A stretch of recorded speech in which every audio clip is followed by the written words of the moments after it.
Doctor Baba Saheb Ambedkar open university.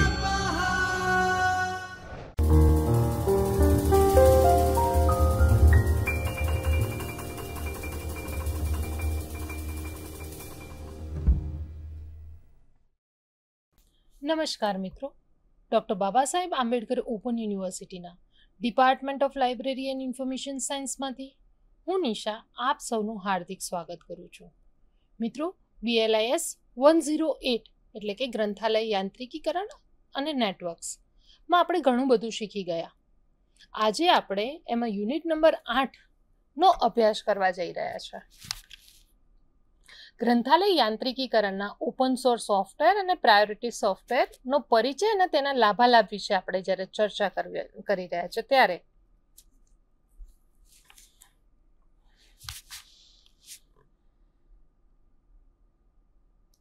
પરિવર્તન એ સંસારનો નિયમ છે. 21મી સદીમાં થઈ રહેલા મોટા પરિવર્તનમાં વિશ્વ આજે ચંદ્ર પર પહોંચી ગયું છે ત્યારે ગ્રંથાલયના વિકાસની જ્યારે આપણે વાત કરી રહ્યા હોય ત્યારે લાઇબ્રેરી ઓટોમેશન શબ્દથી વાકેફ થઈ શક્યા છીએ અને તેથી જ ગ્રંથાલય યાંત્રિકીકરણ અને તેના ભાગરૂપે વિવિધ સોફ્ટવેર ગ્રંથાલય ક્ષેત્રે આપણે બહોળા પ્રમાણમાં ઉપયોગ થઈ રહ્યો છે.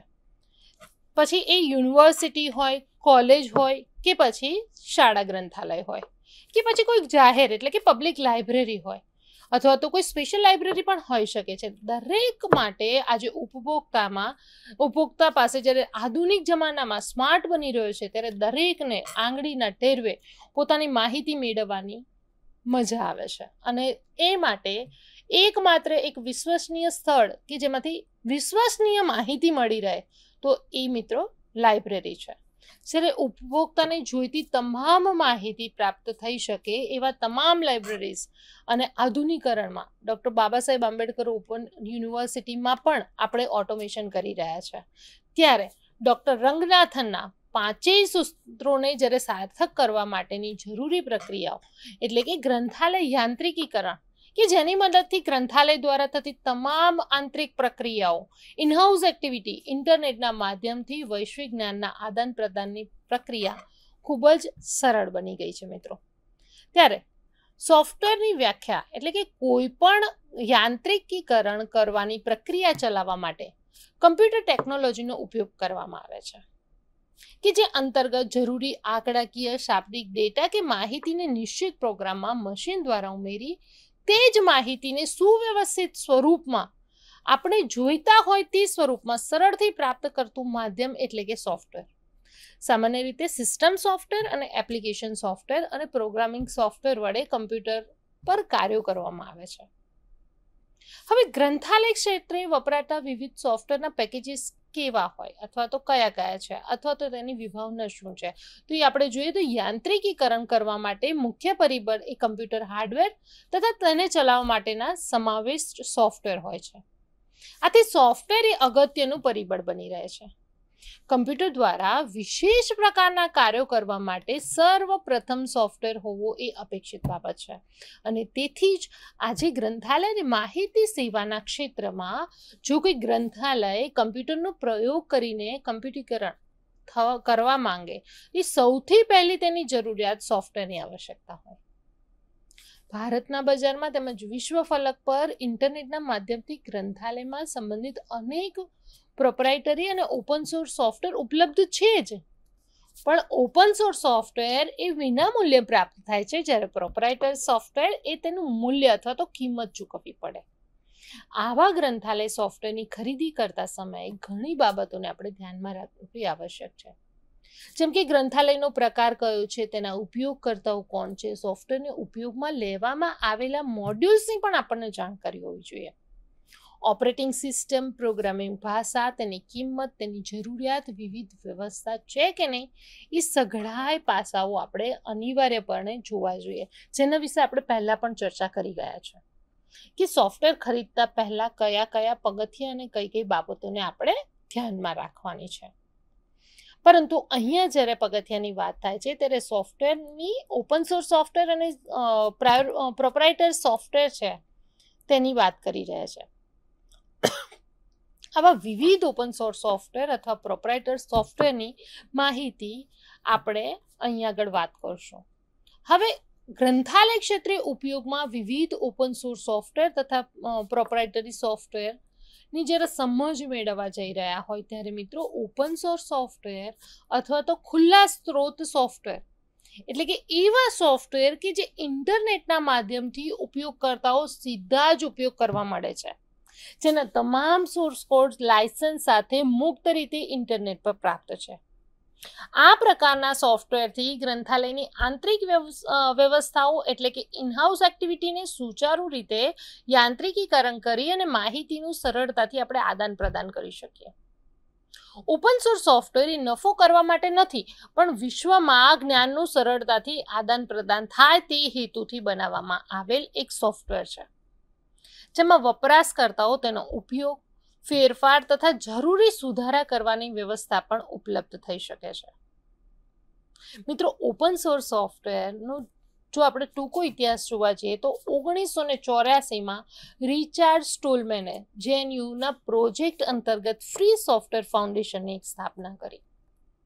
1991માં લિનન ટોલ બોર્ડ્સે લિનક્સને વિકસિત કર્યું અને 1994માં જ રેડ હેટ કોમર્શિયલ લિનક્સ કંપનીની સ્થાપના પણ થઈ. 1998માં સર્વપ્રથમ ઓપન સોર્સ સોફ્ટવેરની રચના સોર્સ કોડ સાથે થયેલી હતી. ઓપન સોર્સ સોફ્ટવેરના પ્રકારોની જ્યારે આપણે વાત કરતા હોય ત્યારે ગ્રંથાલયની માહિતી વિજ્ઞાન ક્ષેત્રે થઈ રહેલા વિકાસ અને તેની જરૂરિયાતને ધ્યાનમાં રાખીને મુખ્ય પ્રક્રિયાઓ છે કે પ્રાપ્તિ એકમ એટલે કે એક્વિઝિશન, સૂચિકરણ, આપ-લે, OPAC, online public access catalogue. OPAC એટલે ઓનલાઈન પબ્લિક એક્સેસ કેટલોગ, સામાયિક નિયંત્રણ એટલે કે સિરિયલ કંટ્રોલ અને વહીવટીય પ્રક્રિયા એટલે કે એડમિનિસ્ટ્રેટિવ વર્ક અને રિપોર્ટ્સ વગેરે ઇનહાઉસ એક્ટિવિટીઝ અને જરૂરી ફેરફારો કરી શકાય તે માટે વિશ્વના અનેક પ્રકારના ઓપન સોર્સ સોફ્ટવેરનું નિષ્ણાતો દ્વારા નિર્માણ કરવામાં આવે છે.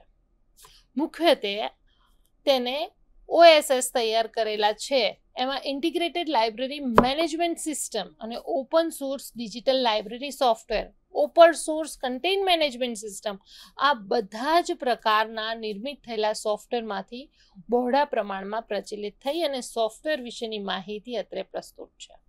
એટલે કે હું અત્યારે કરવા જઈ રહી છું ત્યારે પ્રસ્તુત વિભાગમાં કુલ ઓપન સોર્સ સોફ્ટવેરના પ્રકાર વિશે જ્યારે આપણે માહિતી મેળવવા જઈ રહ્યા હોય ત્યારે integrated library manage system open source software આપણે વાત કરવા જઈ રહ્યા હોય ત્યારે તેમાં કયા કયા સોફ્ટવેર આવી શકે તો CDS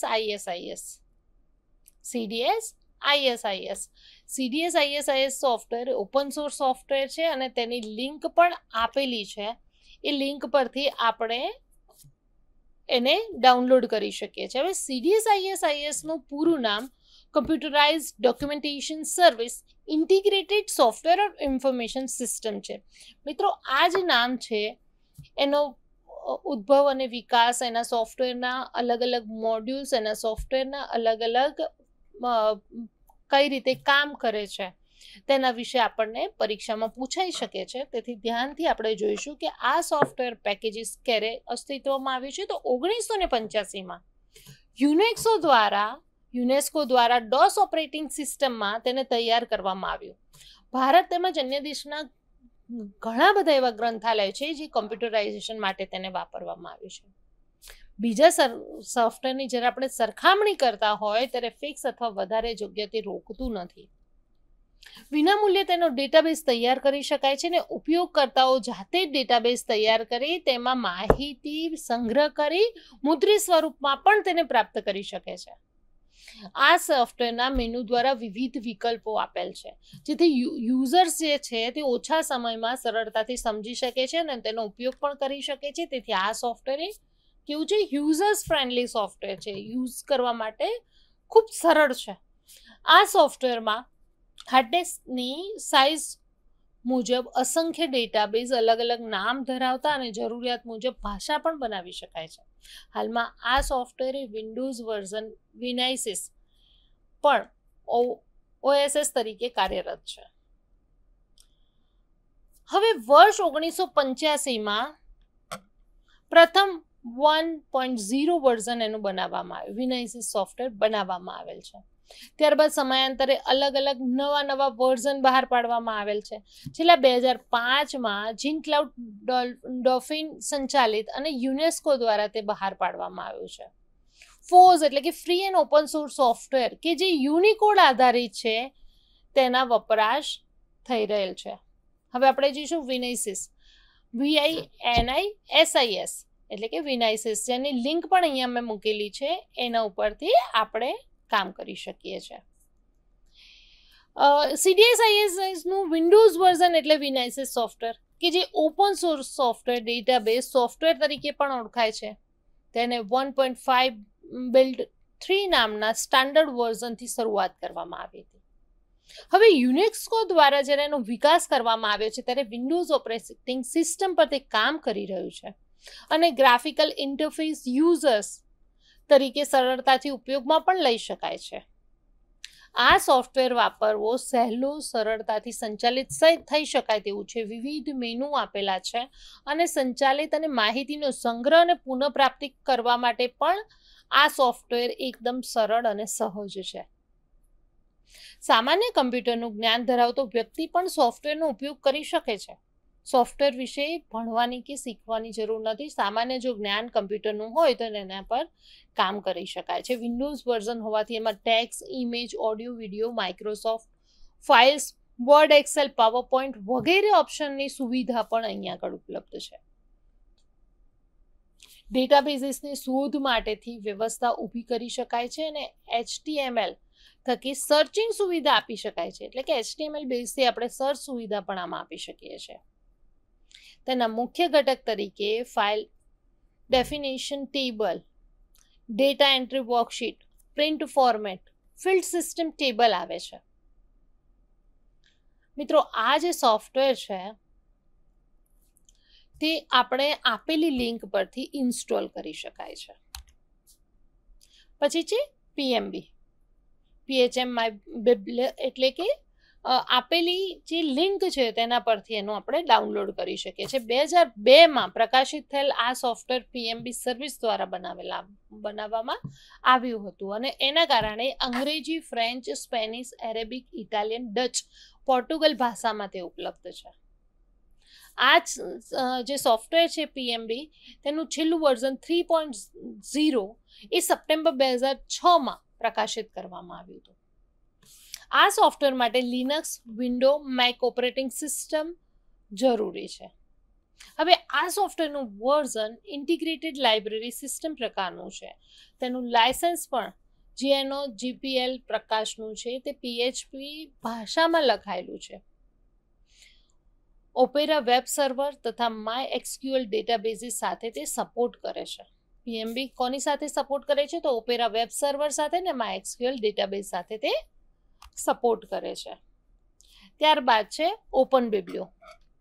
ઓપન બિબ્લિયો એ ઇન્ટિગ્રેટેડ લાઇબ્રેરી મેનેજમેન્ટની એક સિસ્ટમ છે જે જનરલ પબ્લિક લાયસન્સ અંતર્ગત આ જે સોફ્ટવેર છે એ 2002માં તૈયાર કરવામાં આવેલ છે.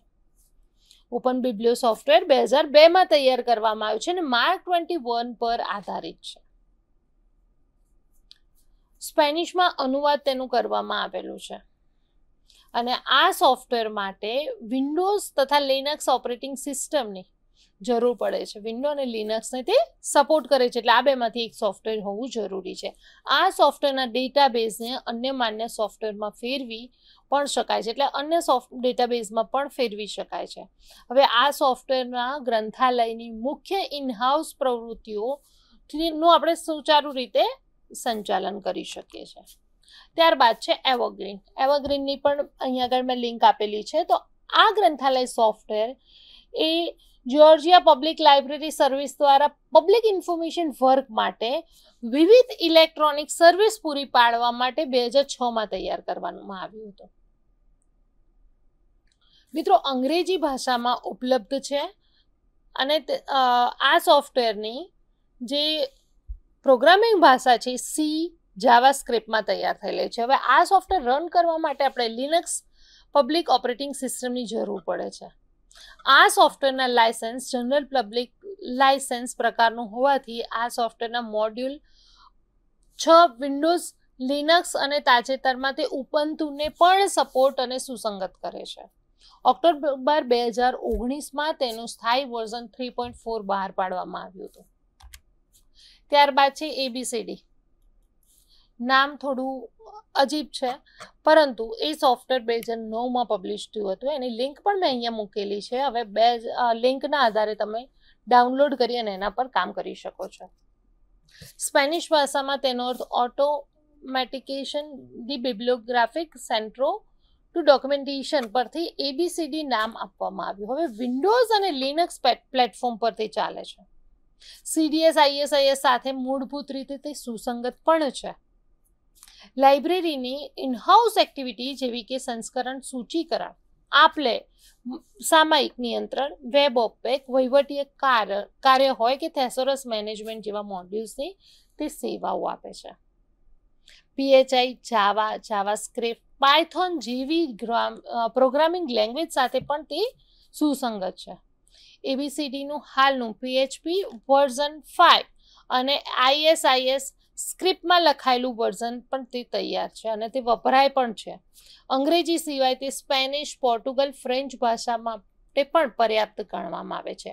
માર્ક 21, Z39.50 અને ડબલિન કોર મેટાડેટા જેવા ફોર્મેટને તે સપોર્ટ કરે છે, જે સૌથી સારામાં સારા સપોર્ટ સિસ્ટમ તરીકે આપણે ગણાવી શકીએ છીએ. ખૂબ મોટી સંખ્યામાં ડેટાબેઝીસ બનાવી શકે છે. બારકોડ પણ જનરેટ થાય છે.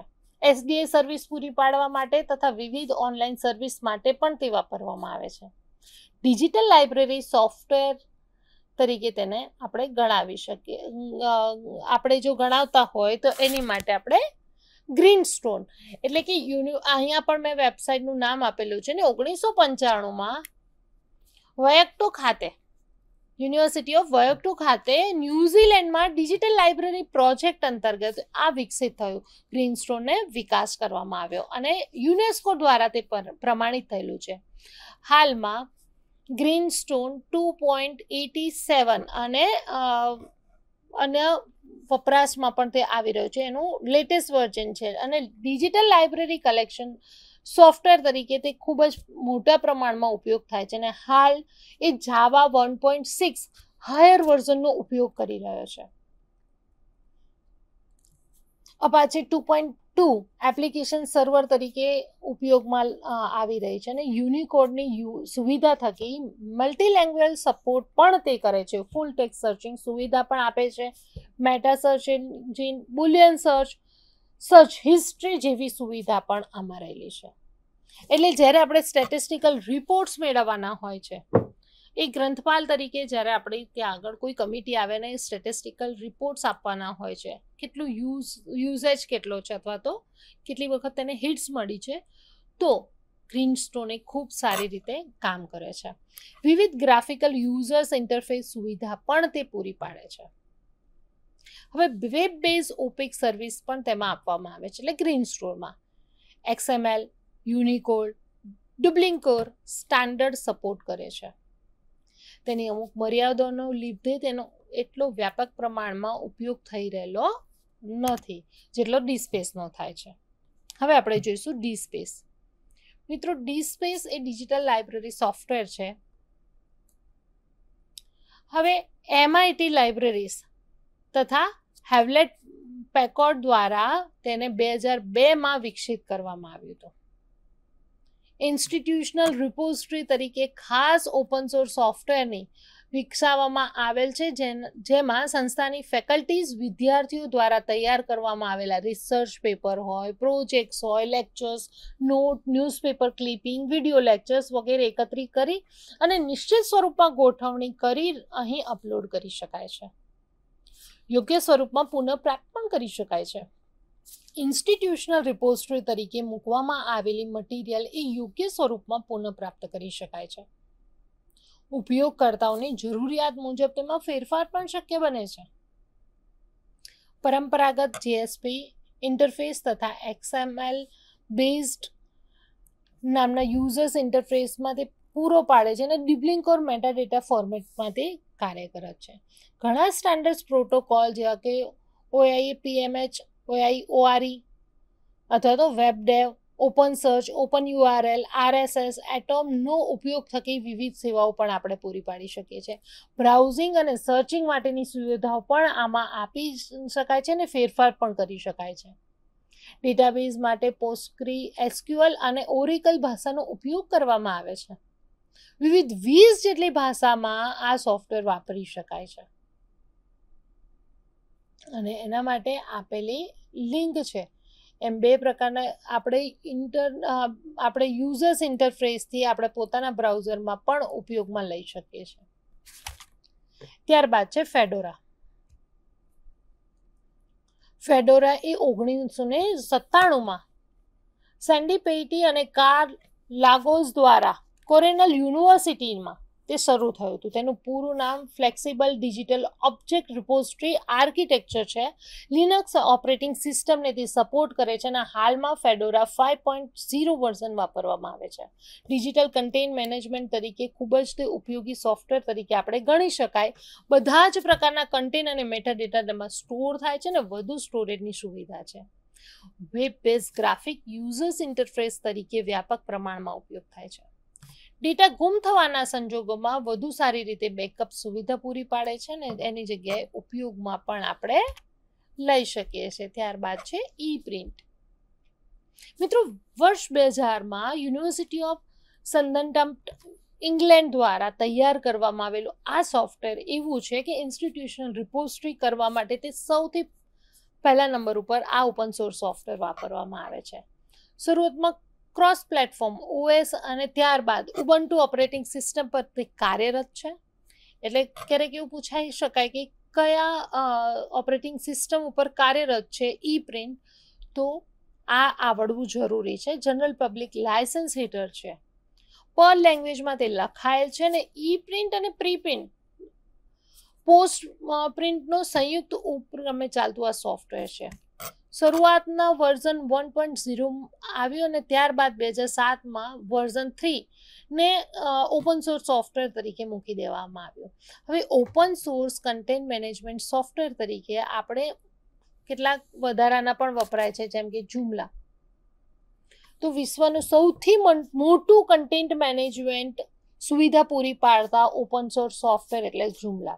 શરૂઆતમાં પ્રોપ્રાઇટર સોફ્ટવેર તરીકે 2000માં મીરો તરીકે આવેલ અને ત્યારબાદ 2005માં Joomla તરીકે ઓપન સોર્સ સોફ્ટવેર કાર્યરત થયું. GNU PLP લાયસન્સ અંતર્ગત આ સોફ્ટવેર કામ કરે છે. સરળ, સહજ અને ઝડપી ફેરફાર તેમાં શક્ય થાય છે, તેથી તે યુઝર્સ ફ્રેન્ડલી છે અને સર્ચ એન્જિનની જરૂરિયાત મુજબ ફેરફાર પણ કરી શકાય છે. આપણે જે ભાષા જોઈતી હોય તેમાં તેનો ઉપયોગ કરી શકાય છે. PHP એપ્લિકેશનમાં તે કાર્યરત છે અને કન્ટેન્ટ મેનેજમેન્ટ સાથે users management, media manager, banner manager, content management, web link management, users feed management, template, help system, web service જેવી ઘણી મહત્વની સુવિધાઓ Joomla સોફ્ટવેરમાં આપેલી છે. લાઇબ્રેરી ઉપરાંત ઘણી બધી સંસ્થાઓ, વ્યવસાયો અને ઉદ્યોગપતિઓ દ્વારા પણ આનો ઉપયોગ કરવામાં આવે છે. ત્યારબાદ છે Drupal. કન્ટેન્ટ મેનેજમેન્ટ સોફ્ટવેર તરીકે Drupal સોફ્ટવેર 2001માં અસ્તિત્વમાં આવેલ છે. એક સાથે લાખો વેબસાઇટ સંચાલન કરી શકે છે અને તેનું અદ્યતન વર્ઝન 2020ની સ્થિતિએ 9.0.0 બેટલ ઉપયોગમાં આવી રહ્યું છે. યુનિક્સ તથા વિન્ડોઝ ઓપરેટિંગ સિસ્ટમ પર તે કાર્યરત છે અને PHP ભાષામાં તેનું કોડિંગ થયેલું છે. SQL ડેટાબેઝમાં તે સંગ્રહ થાય છે. Content management framework, content management system તથા બ્લોક સોફ્ટવેર તરીકે તે કાર્યરત છે. વેબ પ્લેટફોર્મ પર તે આધારિત છે અને GNU PLP હેઠળ લાયસન્સ મેળવેલ છે. વેબ 2.0ની એપ્લિકેશન અંતર્ગત યુઝર્સ લાઇબ્રેરી વચ્ચે અનુસંધાન, શાંતિ અને સેવા આપણે પૂરી પાડી શકીએ છીએ. ત્યારબાદ છે ઓપન સોફ્ટવેરના લાભ કયા હોઈ શકે. તો ઓપન સોફ્ટવેર એ સૌથી પહેલો લાભ એ છે કે એ ફ્રી ઓફ કોસ્ટ મળે છે, ઓપન ફોર ઓલ છે. સાથે સાથે તેની મર્યાદાઓ પણ આપણે વાત કરી શકીએ કે એના પહેલાં આપણે એના લાભો જોઈ લઈએ ને જે પણ વસ્તુ હોય એના બંને પાસા હોઈ શકે, પોઝિટિવ અને નેગેટિવ. તો બંને પાસાનો આપણે અહીં આગળ અભ્યાસ કરીશું. ઇન્ટરનેટ કનેક્શન મારફત વિના મૂલ્ય આપણે ઉપલબ્ધ કરી શકાય છે. સંપૂર્ણ સોફ્ટવેર વિના મૂલ્ય મળતો હોવાથી આર્થિક રીતે ભારણ સંસ્થા ઉપર ના આવે. તો એ આપણું અત્યારે સાંપ્રત સમયમાં એ સૌથી મોટો ફાયદો ગણવામાં આવે. સોર્સ કોડ વિના મૂલ્યે ઉપલબ્ધ થાય, એની સાથે જે સપોર્ટિંગ સોર્સ કોડ છે એ પણ વિના મૂલ્યે મળી રહે. આપણી જરૂરિયાત મુજબ આપણે એમાં ફેરફાર પણ કરી શકીએ છીએ. યુઝર્સ ફ્રેન્ડલી હોવાથી સંતોષકારક પરિણામ પણ આપી શકીએ છીએ. એક વખત ઇન્સ્ટોલ કર્યા પછી અનેક વિવિધ સંસ્થાઓ તેનો ઉપયોગ કરી શકે છે. સોર્સ કોડ મળી જવાથી કાર્યો દરમિયાન ઉદ્ભવતી સમસ્યાઓ પણ આપણે ઝડપી નિવારણ લાવી શકીએ. કોઈના પર આધારિત ન રહેવું પડે એટલા માટે સ્થાનિક જરૂરિયાત મુજબ આપણે ઉપયોગ કરી શકીએ. સોફ્ટવેર સપોર્ટ તથા તેની જાળવણી માટેની વ્યવસ્થા વૈશ્વિક દ્રષ્ટિએ પ્રાપ્ત થાય છે. હવે ઓપન સોર્સ સોફ્ટવેર બનાવવામાં ઘણી કંપનીઓ અને ટીમ જોડાયેલી હોવાથી સતત નવી ટેકનોલોજી લાભ નિરંતર આપણને મળતો રહે છે. તેના લક્ષણો, હેતુઓ, ઉપયોગિતાઓનું મૂલ્યાંકન કરવું ખૂબ જ સહેલું હોય છે. વિન્ડોઝ અને લિનક્સ જેવી ઓપરેટિંગ સિસ્ટમ સપોર્ટ કરતી હોવાથી ઇન્સ્ટોલેશન આપણે સરળતાથી કરી શકીએ છીએ. વિવિધ ઓનલાઈન ફોરમ થકી આપણે સપોર્ટ સુવિધા પણ પ્રાપ્ત કરી શકીએ છીએ. હવે તેના મર્યાદાઓ અથવા તો ગેરલાભો કયા હોઈ શકે? ઓપન સોર્સ સોફ્ટવેર ઇન્સ્ટોલેશન માટે ટેકનિકલ સ્કિલ હોવી જોઈએ. એ ન હોય તો ઇન્સ્ટોલેશનમાં આપણે ખૂબ જ તકલીફ પડે. ઓપન સોર્સ છે એટલે એની સપોર્ટ સિસ્ટમ માટે આપણને સપોર્ટ માટે કોઈ ટીમ ન મળી રહે, તેથી ઇન્સ્ટોલેશન જ્યારે કરવું હોય ત્યારે ખૂબ જ તકલીફ ભોગવવી પડતી હોય છે. સપોર્ટિંગ સોફ્ટવેર સરળતાથી ઉપલબ્ધ ન પણ થાય. કોઈ કંપની દ્વારા રન ન કરવામાં આવતું હોય તો ટ્રેનિંગ, એની રોજબરોજમાં આપણી જે પ્રક્રિયાઓ સમજવાની હોય એમાં પણ મુશ્કેલી ઊભી થાય, ટ્રેનિંગ ન મળે. જ્યારે કોઈ ટેકનિકલ પ્રોબ્લેમ્સ ઊભા થાય તો તેનું નિરાકરણ લાવવા માટે કાર્ય આપણું પાછું ઠેલાય અથવા તો ટાઈમ લાગી જાય, સમય માંગી લે એવું થઈ જાય. સોફ્ટવેરના ઉપયોગ અને ઉદ્ભવતા પ્રશ્નો બાબતે કોઈ જવાબદારી ફિક્સ નથી હોતી. અન્ય સોફ્ટવેર સાથે સુસંગત ન પણ હોય, એટલે કે સપોર્ટિંગ સોફ્ટવેર સાથે સુસંગત ન થાય. નવા સુધારાઓ, ટેકનોલોજીનું અમલીકરણ થતાં તેમાં વાર પણ લાગે. ડોક્યુમેન્ટની ક્વોલિટી બદલાતી રહે છે, એટલે બારકોડ, QR કોડ જનરેટ શકવાની સુવિધા મહદઅંશે મળતી હોતી નથી. હવે એલર્ટ સર્વિસ, ઈમેલ સર્વિસ અથવા તો SMS સુવિધાઓ જેવી નોટિફિકેશનની સુવિધાઓ મહદઅંશે મળતી હોતી નથી. હવે RFIDની સુવિધા સાથે સુસંગત નથી હોતું ત્યારે પણ એમાં પ્રોબ્લેમ આવે છે. જુદા લોગિન, જેમ કે ફેકલ્ટી, વિદ્યાર્થી હોય, એડમિન હોય, યુઝર્સ જ્યારે આપણે એજ્યુકેશનલ એકેડેમિક લાઇબ્રેરીઝની વાત કરતા હોય ત્યારે જુદા લોગિન હોય, જેમ કે ફેકલ્ટી હોય, એડમિન, વિદ્યાર્થીઓ, તો એની વ્યવસ્થા આપણે ન કરી શકીએ. ત્યારબાદ આપણે જોઈશું પ્રોપ્રાઇટરી સોફ્ટવેર.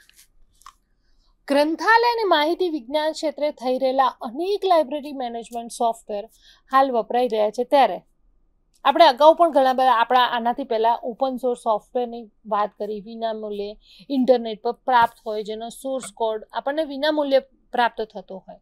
જ્યારે પ્રોપ્રાઇટરી સોફ્ટવેર એવા સોફ્ટવેર છે કે જેમાં લાઇબ્રેરી મેનેજમેન્ટ સોફ્ટવેર તરીકે વપરાય અને બજારમાં એ સોફ્ટવેર અમુક કંપની દ્વારા તૈયાર કરવામાં આવે, જેનો હેતુ કોમર્શિયલ હોય, એટલે કે વ્યવસાયિક હેતુ હોવાને કારણે તેની રકમ વસૂલવામાં આવે, ગ્રાહકને વેચાણ કરવામાં આવે અને તેના સોર્સ કોડ અથવા લાયસન્સ કે જે વેચાણ કરતી કંપનીને અધિકૃત હોય છે. પ્રોપ્રાઇટરી સોફ્ટવેરના પ્રકારો. વિશ્વમાં ઘણા પ્રકારના પ્રોપ્રાઇટરી સોફ્ટવેર બન્યા છે. તેમાંથી મુખ્યત્વે જે વધુ પ્રખ્યાત બન્યા છે એવા પ્રોપ્રાઇટરી સોફ્ટવેરની આપણે અહીંયા વાત કરીએ તો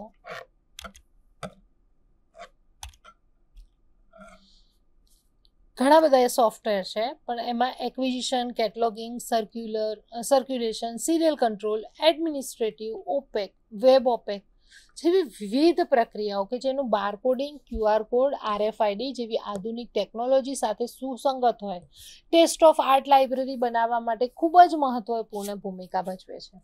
તો એવા સોફ્ટવેરની આપણે અહીંયા વાત કરીએ તો એક સોફ્ટવેર છે સંજય. ત્યારબાદ મૈત્રી સોફ્ટવેર, લાઇબ્રેરિયન સોફ્ટવેર, સોલ સોફ્ટવેર, ગ્રંથાલયા સોફ્ટવેર, એલિસ સોફ્ટવેર, લિપ્સિસ,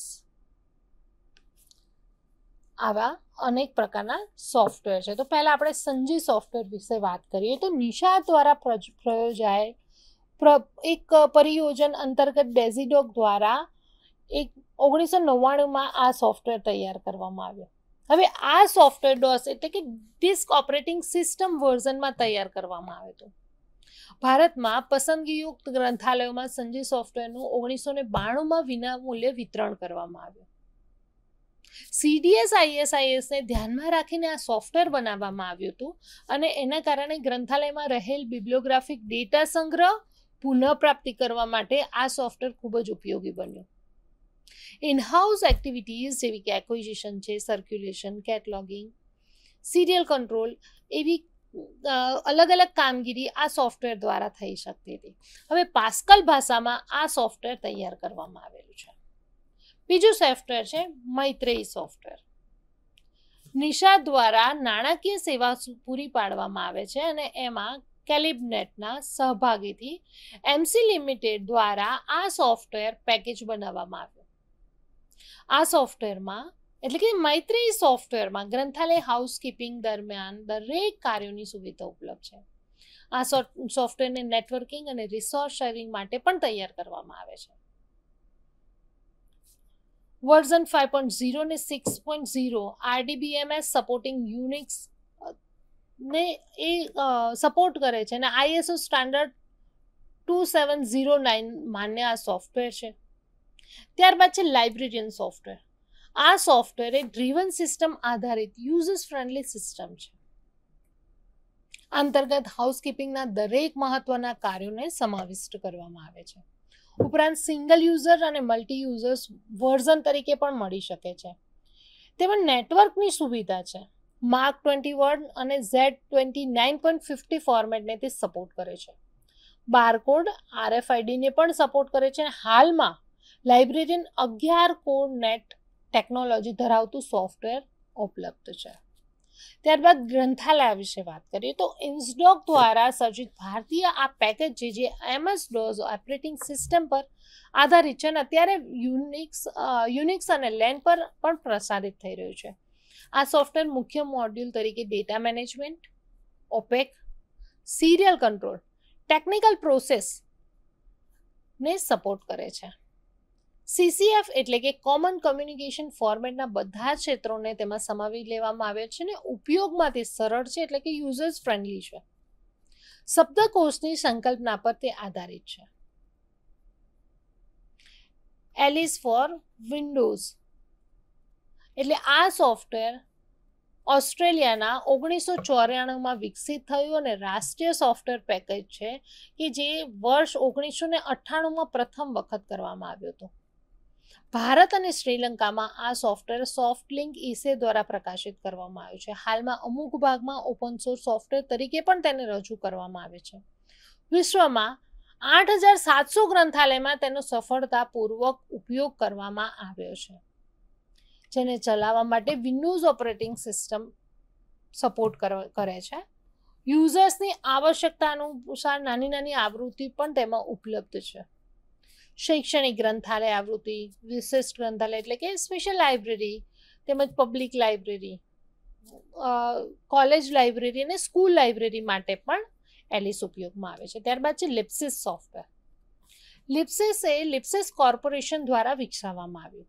શરૂઆતમાં તે DOS ઉપર આધારિત હતું, ત્યારબાદ યુનિક્સ ઉપર અને હવે પર્યાવરણ હેઠળ PC સાથે સુપર માઇક્રો મિની કોમ્પ્યુટર પર તે ચલાવી શકાય એ ઉપયોગિતાલક્ષી પદ્ધતિ છે.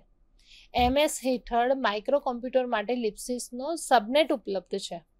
લિપ્સિસ પર સરળતાથી કામ કરી શકાય એ માટે ગ્રંથાલયના કર્મચારીને કમ્પ્યુટર પ્રોગ્રામ અંગે તે કમ્પ્યુટર પૂર્વ જરૂરી કૌશલ્ય જરૂરિયાત હોતી નથી.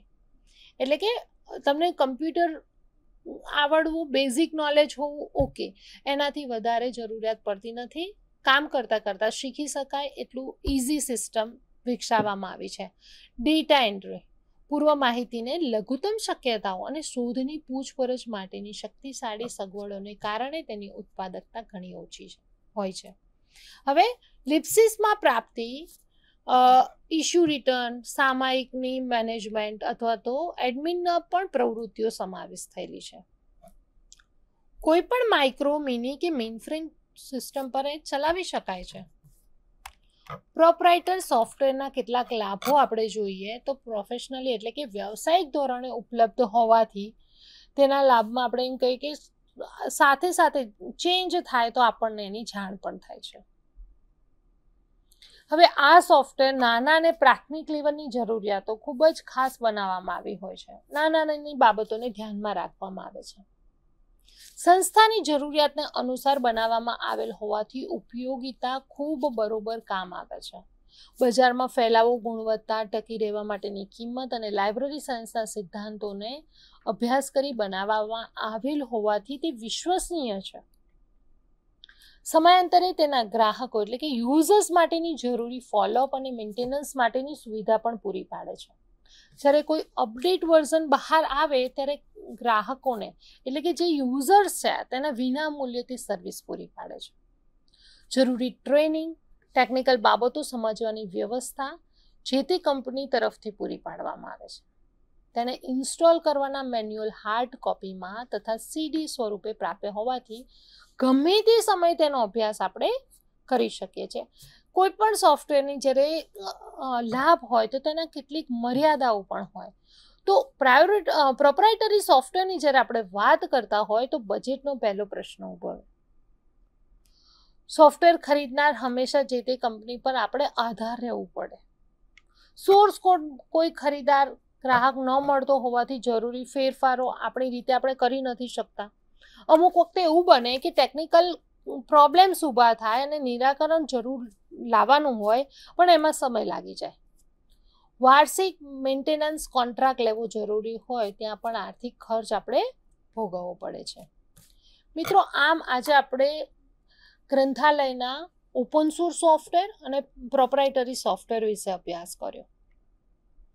હવે ગ્રંથાલય યાંત્રિકીકરણ માટે અનેક સોફ્ટવેર વિશે આપણે વાત કરી, જેમ આપણે સોલ, કોહાની વાત બાકી રહી છે. એ વાત આપણે કોહા અને સોલ સોફ્ટવેર વધુ પડતું ગ્રંથાલયમાં ઉપયોગમાં લેવામાં આવતું હોવાથી આપનો એક અલગ ચેપ્ટર રહેલું છે, એના વિશે આપણે ડિટેલમાં ફરીથી વાત કરશું. એટલે કે કોહા અને સોલ સોફ્ટવેર વિશે ડિટેલમાં આપણે પાછી વાત કરીએ. ત્યાં સુધી મને રજા આપશો.